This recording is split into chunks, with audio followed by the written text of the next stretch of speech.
بسم الآب والابن والروح القدس الإله الواحد آمين.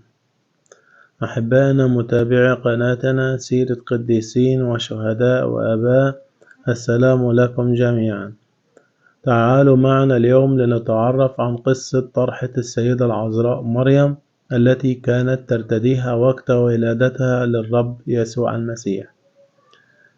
فذخائر مريم العذراء المعروف منها هو فقط الزنار، وهو حسب التقليد زنار ثوبها أي الحزام الأزرق الذي حفظ حتى الزمن الأخير في كنيسة أم الزنار في حمص سوريا. لكن يجهل معظم المسيحيين أن هناك ذخيرة مريمية أخرى لا تزال موجودة، وهي غطاء الرأس أو طرحة السيدة العذراء التي كانت على رأسها حين ولدت ابنها الإلهي.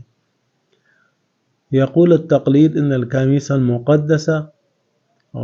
المقدس في اللاتينية هي الطرحة الذي كانت ترتديها مريم العذراء خلال ولادة المسيح، ويبلغ طولها أكثر من 6 أمتار ومصنوعة من الحرير الجيد.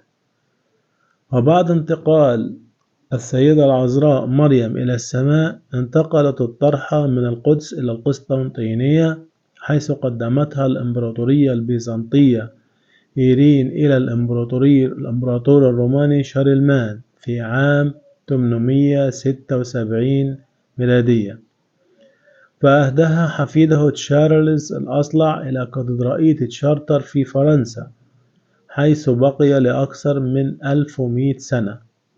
وفي عام 1145 احترقت الكنيسة وكادت النيران أن تدمر الطرحة، لكن بعض الرهبان ركضوا عبر النيران إلى داخل الكنيسة لإنقاذ الطرحة، ويقال إنهم وجدوا بعد 3 أيام وطرحة السيدة العذراء في أيديهم دون أن تمسهم النار بأذى، بعد أن طلبوا شفاعة مريم العذراء.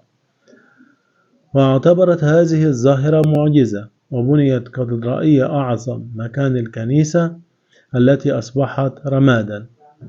وترجع الاختبارات العلمية للطرحة إلى القرن الأول الميلادي، مما يعطي مصداقية للتقليد القائل أن الطرحة كانت ترتديها مريم العذراء نفسها. اليوم يتم الاحتفاظ بها بأمان في بيت ذخائر ذهبي موضوع بجانب المذبح في كاتدرائية تشارتر. وكل عام في 15 أغسطس في عيد انتقال العذراء مريم إلى السماء يقام موكب وتحمل الطرحة بإكرام في جميع أنحاء تشارتر. بركة وشفاعة السيدة العذراء فلتكن معنا دائما، ولربنا المجد الدائم إلى الأبد آمين.